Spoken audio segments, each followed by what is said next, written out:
नमस्कार, मैं रविश कुमार। क्या दिल्ली पुलिस उत्तर पूर्वी दिल्ली दंगों में उन लोगों को फंसा रही है या डरा रही है जिन्होंने नागरिकता संशोधन कानून के विरोध में हुए प्रदर्शनों में बढ़ चढ़कर हिस्सा लिया था?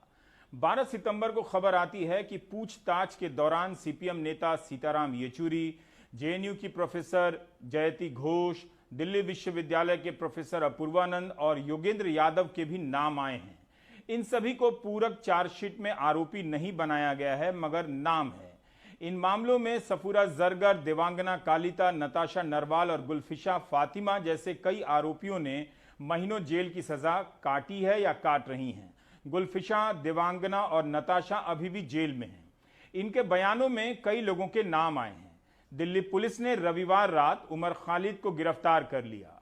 यूएपीए के तहत आरोप है कि उमर ने राष्ट्रपति डोनाल्ड ट्रंप की यात्रा के दौरान लोगों को सड़कों पर उतरने को कहा और दिल्ली में सांप्रदायिक हिंसा भड़काने का प्रयास किया। उमर खालिद पर देशद्रोह से लेकर भारतीय दंड संहिता की 18 धाराएं लगाई गई हैं, जिनमें हत्या और हत्या के प्रयास के आरोप भी शामिल हैं। मीडिया में छपी रिपोर्ट के मुताबिक उमर खालिद को दिल्ली दंगों की कई घटनाओं का साजिशकर्ता बताया गया है। उमर को पहले भी कई बार पूछताछ के लिए बुलाया जा चुका है। उमर के पिता SQR इलियास ने गिरफ्तारी की सूचना देते हुए ट्वीट किया है कि मेरा बेटा उमर खालिद दिल्ली पुलिस के स्पेशल सेल द्वारा रात 11 बजे गिरफ्तार कर लिया गया। हैशटैग लगाया है कि स्टैंड विद उमर खालिद। पिता अपने बेटे के साथ हैं। यह बाप 4 साल से बेटे का साथ दे रहा है। दूसरा बाप होता तो कॉलेज से नाम कटवाकर शहर ही छोड़ देता। उमर खालिद तो 2016 से ही गिरफ्तारी की आशंका में रहते हैं।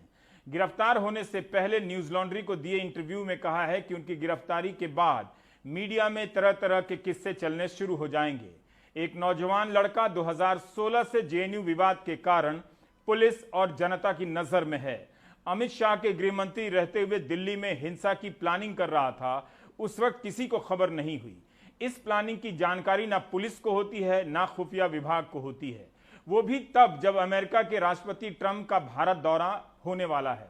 दंगों के कई महीनों बाद भी आधार यही है कि भाषण दिया है और किसी ने नाम लिया है। क्या यह उम्मीद की जा सकती है कि दिल्ली पुलिस के पास इससे कुछ अधिक ठोस सबूत होंगे? उमर खालिद के जिस भाषण को आधार बनाया गया है, वो भाषण 17 फरवरी को महाराष्ट्र के अमरावती में दिया गया था। उमर खालिद का कहना था कि भाषण का आखिरी 40 सेकंड का हिस्सा काटकर गलत तरीके से पेश किया गया। उनके अनुसार भाषण के जिस हिस्से से काट छांट कर पेश किया गया, वो अगर पूरा सुना जाए तो कुछ और मतलब निकलता है।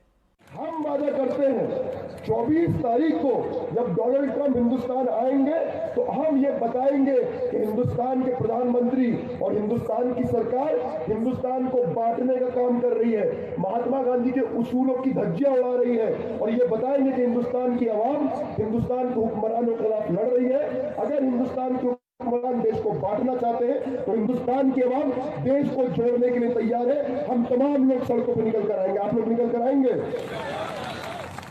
बहुत बहुत शुक्रिया। जाते जाते बस एक बात बोलूंगा, ये लड़ाई लंबी है, 50 दिन से हम लड़े हैं, कभी मायूस मत होइएगा। इस भाषण में उमर खालिद तो यही कह रहे हैं कि सरकार लोगों को बांटने का काम कर रही है, तो हिंदुस्तान की आवाम देश को जोड़ने के लिए तैयार है। सड़क पर उतरने की बात कब से देशद्रोह हो गई? इसके पहले भी विदेशी राष्ट्राध्यक्षों के आगमन पर प्रदर्शन होते रहे हैं, दुनिया भर में होते हैं। इस लिहाज से हुंकार रैली, चेतावनी रैली, जनाक्रोश रैली, हल्ला बोल रैली, चक्का जाम प्रदर्शन भी कभी देशद्रोह के दायरे में ना आ जाए और न जाने कितने किसानों और छात्रों पर यूएपीए लगा दिया जाए।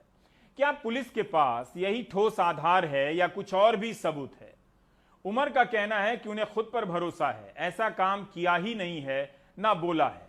अगर भाषण ही आधार है तो फिर इन तीनों भाषणों को आप कैसे देखना चाहेंगे?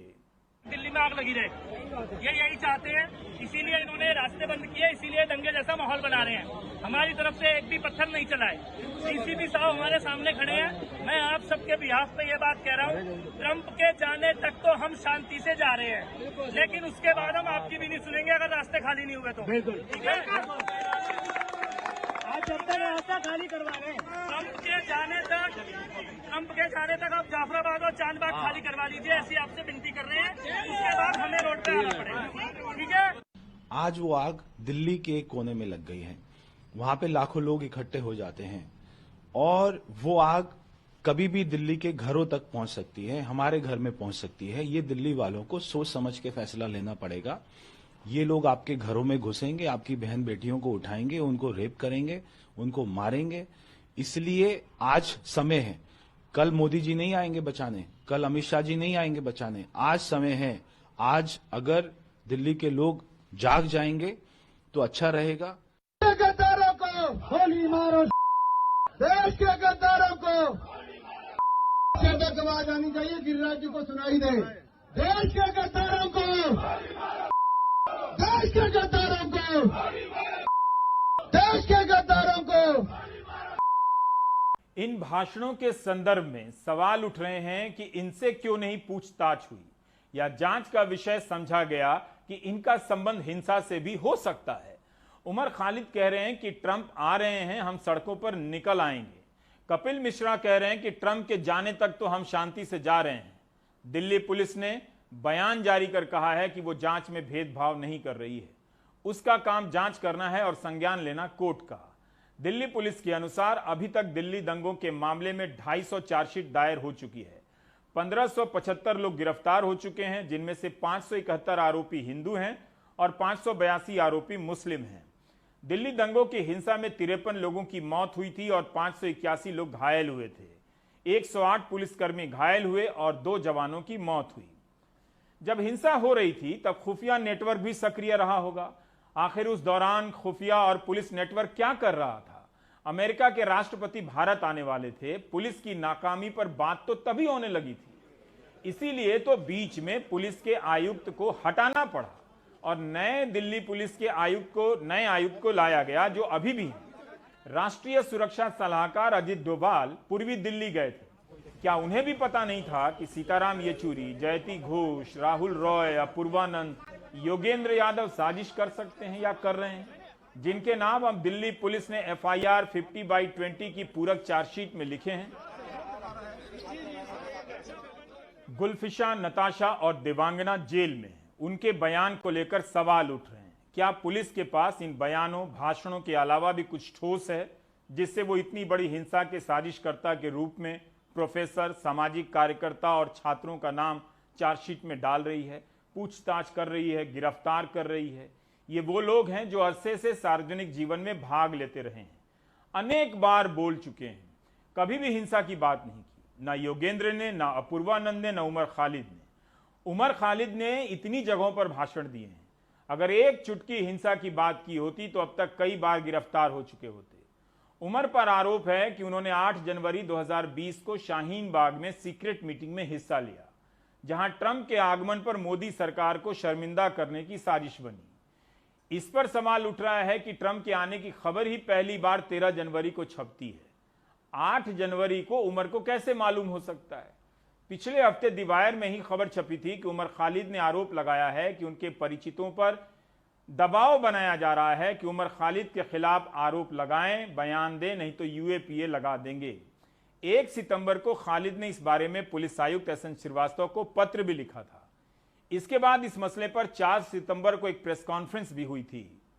मुझे याद है 2 या 3 मार्च को बीजेपी IT सेल के जो चीफ हैं अमित मालविया, उन्होंने मेरा एक वीडियो, जो मैंने एक स्पीच दिया था अमरावती में, जो तकरीबन 17 से 18 मिनट की स्पीच है, उस वीडियो में से 30-40 सेकंड उठा के उन्होंने अब ट्वीट किया था, जिसमें उन्होंने बताना चाहा था कि मैं लोगों को आह्वान कर रहा हूं कि जब डोनाल्ड ट्रंप हिंदुस्तान में आएंगे तो हम सड़कों पर आएंगे। वो 17 मिनट का स्पीच था। उन्होंने 30-40 सेकंड का एक छोटा सा क्लिप वायरल किया और पूरे दिन उसको, उनकी जो सोशल मीडिया में IT सेल है उसने उसको वायरल करने की कोशिश करी। उनका ट्वीट करने के तकरीबन 1 घंटे बाद मेन स्ट्रीम मीडिया ने उस पर, सारे चैनलों ने डिबेट किया, लेकिन किसी ने वो 17 मिनट की पूरी स्पीच दिखाने की जरूरी नहीं समझा। अगर उसके वो 10 सेकंड पहले और 10 सेकंड बाद की बात करते तो वो हिंसा तो दूर की बात, बल्कि मेरा पूरा का पूरा भाषण इस बात की बात कर रहा था कि हम किसी हाल में कभी हिंसक आंदोलन नहीं करेंगे। इस आंदोलन में हमारे सिर्फ 2 ही हथियार हैं जो गांधी जी ने हमको दिए थे, अहिंसा और सत्याग्रह। मीडिया की खबरों के मुताबिक नताशा नरवाल, दिवांगना कालिता, गुलफिशा फातिमा ने अपने बयानों में इनका जिक्र किया है। ये महीनों से जेल में हैं। इनके बयानों को लेकर सवाल उठ रहे हैं। यह बात भी आ रही है कि नताशा और दिवांगना ने बयान पर दस्तखत करने से इनकार किए हैं। देखिए रवीश, ऐसा है कि सारा जो मामला है वो ये कि दिल्ली में जो इन्वेस्टिगेशन चल रहा है उस पर बहुत प्रश्न चिन्ह लग रहे हैं। आपको मालूम है कि justice should not only be done, it should appear to have been done. तो ये जो इन्वेस्टिगेशन है ये बिल्कुल लग रहा है कि खास डायरेक्शन में जा रहा है, ये प्रेजुडिस्ड है, ये जो रियल एक्यूज्ड हैं उनको सजा नहीं देना चाहता। अब मुझे ये लगता है कि मेन ये जो अब कंट्रोवर्सी आई जिसमें सीताराम येचुरी और योगेंद्र यादव और प्रोफेसर अपूर्वानंद का नाम आ रहा है और प्रोफेसर जयंती घोष का, आइडिया ये है कि जब ये चार्जशीट जज के सामने जाए तो पहले ही दिन जज जो है डिस्चार्ज ना कर दे इन एक्यूज्ड को कि इनके खिलाफ कोई सफिशिएंट ग्राउंड नहीं है और इनका कन्विक्शन इस केस में पॉसिबल नहीं है। तो मेरे ख्याल से इस केस को लंबा चलाने के लिए ये बात की जा रही है कि साहब वो डिस्क्लोजर स्टेटमेंट ऐसे आए हैं जिनसे इन लोगों का इन्वॉल्वमेंट पता चलता है। आप सोचिए कि ये जो लोग हैं कौन लोग हैं, पिंजरा तोड़ के की लड़कियां हैं, इनके बारे में ये कहना कि इनको कोई बता देगा और ये उसके कहने पे काम करेंगी, तो इसका मतलब इनकी इंडिपेंडेंट एजेंसी जो है उसको हम एक्नॉलेज और रिकॉग्नाइज नहीं करते, जैसा केरला हाई कोर्ट ने हादिया के केस में किया था। एक अडल्ट लड़की थी और उसकी इंडिपेंडेंट एजेंसी को रिकॉग्नाइज नहीं किया गया। आप समझ लें हमारे लॉ में जो स्टेटमेंट आप पुलिस को देते हैं वो एडमिसिबल नहीं है, जो पुलिस कस्टडी में देते हैं वो एडमिसिबल नहीं है जब तक वो इमीडिएट प्रेजेंस ऑफ मजिस्ट्रेट में ना हो, और वो स्टेटमेंट जिससे कोई डिस्कवरी हो उसमें वो हिस्सा जो डिस्कवरी से रिलेटेड है वो एडमिसिबल है। यानी आपने ये कहा कि मैंने खून करके चाकू फला जगह छुपा दिया, तो ये वाला हिस्सा कि मैंने खून किया ये एडमिसिबल नहीं है। ये एडमिसिबल है कि आपको मालूम है कि इस वारदात में जो हथियार इस्तेमाल हुआ वो कहां छुपाया गया। अब जरा सा समझ लीजिए कि एविडेंस लॉ के 3 कंसेप्ट हैं। रेलिवेंट फैक्ट होता है जिसकी एविडेंस दी जा सकती है। एडमिसिबल फैक्ट वो है, ये एडमिसिबिलिटी लॉ पे बेस्ड है, रेलिवेंसी लॉजिक पे बेस्ड है। तो आपकी अक्सर ऐसी चीजें रेलिवेंट हो सकती है लेकिन आप उसकी एविडेंस नहीं ले सकते। अगर मैंने 100 बार चोरी की तो 101वीं चोरी में आप ये नहीं कह सकते कि ये 100 बार का चोर है, जब तक हम ये ना कहें कि साहब इन्होंने मैं जब तक ये ना कहूं कि साहब मैंने आज तक चोरी नहीं की, तब इसके जवाब में आप ये कहेंगे नहीं साहब ये पहले भी चोरी कर चुके हैं। फिर एविडेंशियरी वैल्यू होती है, यानी एविडेंस एडमिसिबल है लेकिन उसका क्या वेट होगा। जैसे एफआईआर की एविडेंशियरी वैल्यू बहुत ज्यादा नहीं है। अगर कई एक्यूज्ड हैं तो एक मुजरिम दूसरे मुलजिम के बारे में बोले उसकी कोई खास एविडेंशियरी वैल्यू नहीं है। कन्फेशन जो है वो एविडेंस नहीं है, क्योंकि एविडेंस की डेफिनेशन सेक्शन 3 में ये है कि जो चीज कोर्ट के सामने स्टेटमेंट दिए जाए वो ओरल स्टेटमेंट है, वो ओरल एविडेंस है। जो डॉक्यूमेंट प्रोड्यूस किए जाए वो डॉक्यूमेंट्री एविडेंस है। मैं ये समझता हूं कि ये बात जो कही जा रही है कि साहब इन लोगों से ये कहा गया कि किसी भी एक्सट्रीम तक हम जाएंगे, उस एक्सट्रीम का मतलब क्या है?